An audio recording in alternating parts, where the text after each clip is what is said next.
Bonjour et bienvenue sur Testcars. J'ai le plaisir aujourd'hui de vous retrouver du côté de Malaga en Espagne pour vous parler des nouveautés Peugeot. On commence tout de suite par la i 2008. Sur cette i 2008, ce qui change, c'est sa signature lumineuse à 3 griffes à l'avant et à l'arrière. Les logos également évoluent. Ça devient horizontal.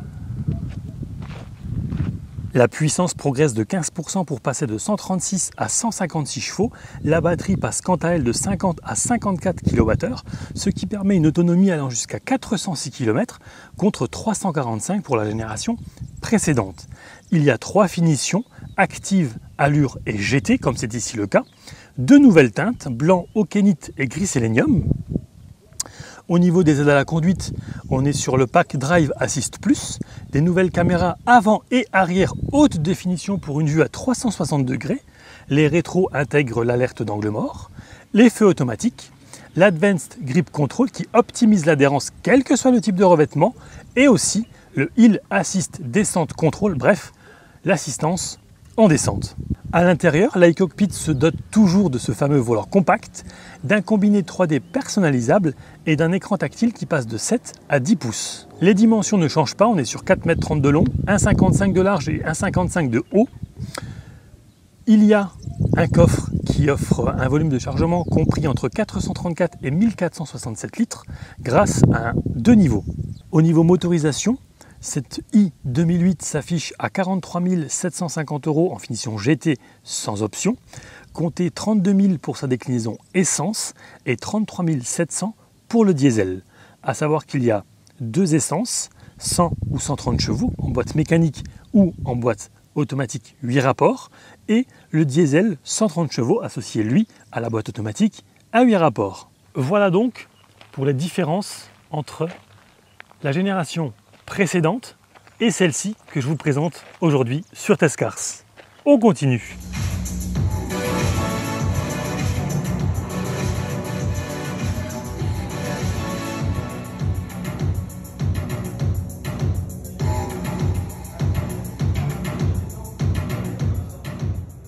Bonjour à toutes et à tous. Nous sommes heureux et fiers de vous présenter en avant-première du reveal physique du nouveau Peugeot 3008, le Peugeot Panoramic iCockpit, qui porte à un niveau inédit la créativité du design, le plaisir de conduire et la performance 100% électrique. Nous avons créé une expérience un peu plus immersive qu'à l'habitude, afin de vous faire vivre de l'intérieur les évolutions technologiques de ce nouvel iCockpit révolutionnaire. Nous espérons qu'elle vous plaira. Comme vous pouvez le voir, le Peugeot Panoramic iCockpit bénéficie d'une architecture inédite qui surélève l'écran panoramique sur la planche de bord, une proposition unique sur le marché.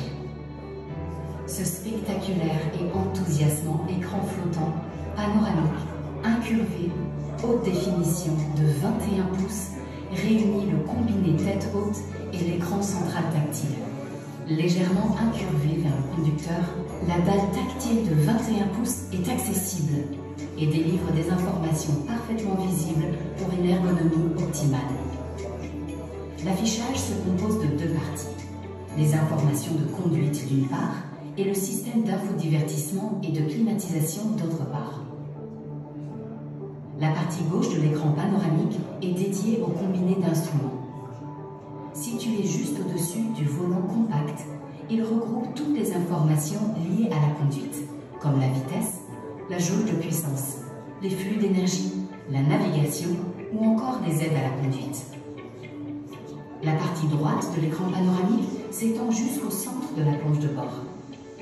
Dotée de fonctions tactiles, elle permet aux conducteurs et aux passagers d'interagir avec le système d'infodivertissement pour gérer la climatisation, les médias, la connectivité et les paramètres du véhicule.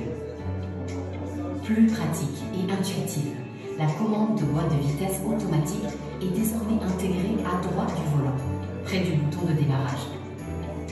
L'espace libéré sur la console centrale permet d'offrir encore plus de rangement et d'accueillir une station de recharge de smartphone sans fil. Le design intérieur se trouve également épuré et aéré, augmentant ainsi l'agrément et le bien-être de la vie à bord. Par ailleurs, les iToggle prennent place au centre du nouveau Peugeot panoramique iCockpit. Ces touches tactiles personnalisables permettent de programmer un accès rapide à 10 fonctions préférées de l'utilisateur. Par exemple, pour appeler directement un contact favori ou pour lancer la navigation vers une destination habituelle. Le volant compact a toujours été un élément majeur du Peugeot iCockpit. Celui-ci a été profondément retravaillé pour offrir toujours plus de sensations et de confort de conduite. Le coussin central est plus petit et isolé des branches du volant avec un effet de lévitation qui rappelle celui de l'écran panoramique de la planche de bord.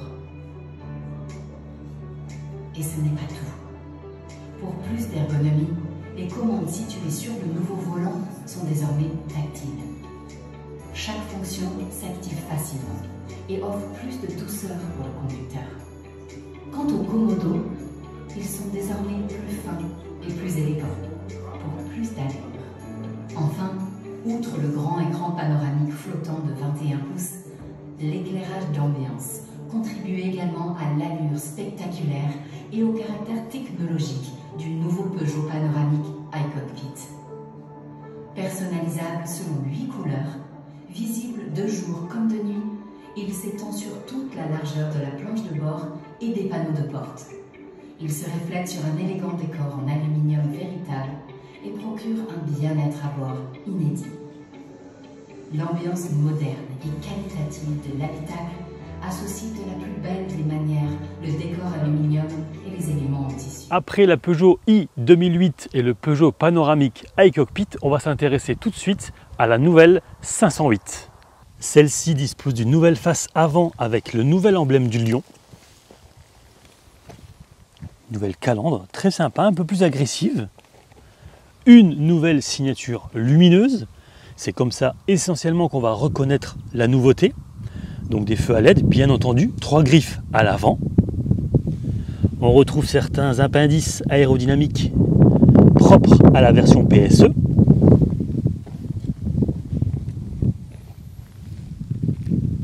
Des magnifiques étriers sur des jantes de 20 pouces. Et cette silhouette-là, c'est une silhouette qu'on voit de moins en moins. Les 3 griffes kryptonites.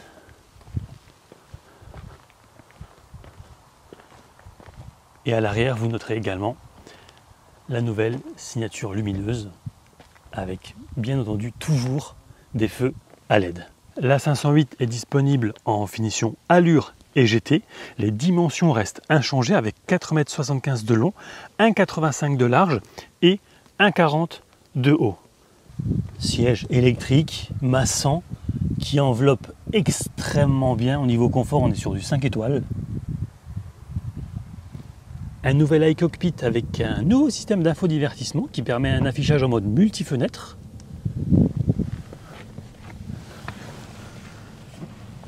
Un écran de 10 pouces avec des widgets et des raccourcis. Il y a 3 modes de conduite, normal, confort et sport, et qui plus est, la suspension est pilotée. Le toucher de route Peugeot, c'est quand même quelque chose. En plus de la motorisation plug-in hybride 225 chevaux, les 508 berline et SW peuvent recevoir une version développant 180 chevaux, toujours associée à la boîte iEAT8. Il existe toujours au catalogue la version diesel Blue HDI 130 chevaux associée à la boîte EAT8. La version PSE, vous l'avez vu, profite également du facelift et conserve sa motorisation plug-in hybride développant 360 chevaux et son système 4 roues motrices.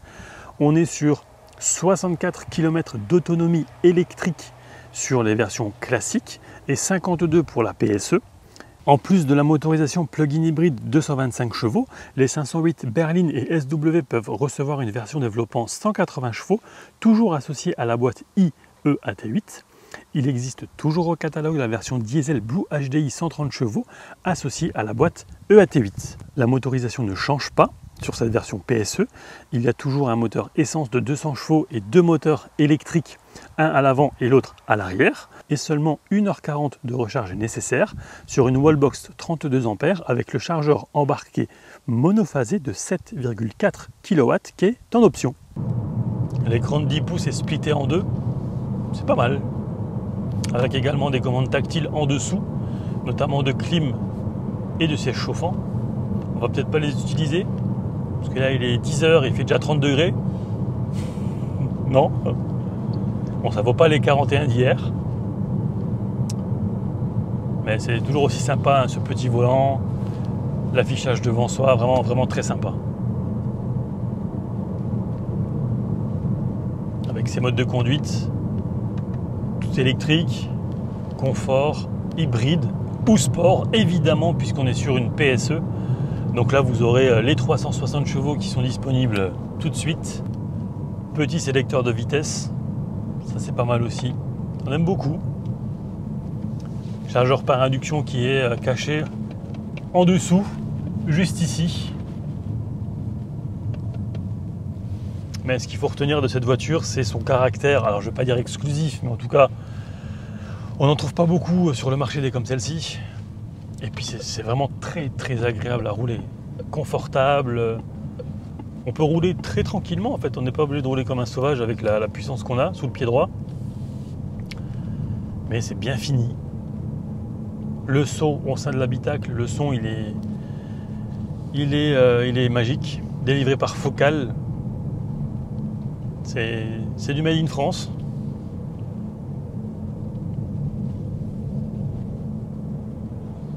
Et on termine maintenant par le quatrième et dernier chapitre des nouveautés Peugeot, par les 3008 et 5008. Et on termine avec une nouvelle motorisation d'hybridation légère. Le système est composé d'un moteur essence PureTech 136 chevaux, couplé à une nouvelle boîte à 6 vitesses électrifiée qui intègre un moteur électrique, ce qui permet une réduction de 15% de la consommation. En fait, c'est extrêmement simple, c'est que sans changer votre façon de conduire, il y a une petite batterie sous le siège conducteur qui va se recharger pendant la conduite et vous proposer un surcroît de couple à bas régime. Concrètement, c'est un petit coup de boost au démarrage, juste après un stop par exemple, ou un feu rouge. Aussi simple que ça. Voilà, après l'i2008, le Peugeot panoramique high cockpit, la nouvelle 508 et l'hybridation légère sur 3008 et 5008, la vidéo se termine. Si vous avez des questions, n'hésitez pas dans les commentaires, ils sont faits pour ça. J'espère que ça vous aura plu. Si c'est le cas, n'hésitez pas à vous abonner, à liker et à partager la vidéo. Et quant à moi, je vous dis à très vite pour de prochaines aventures automobiles. Ciao!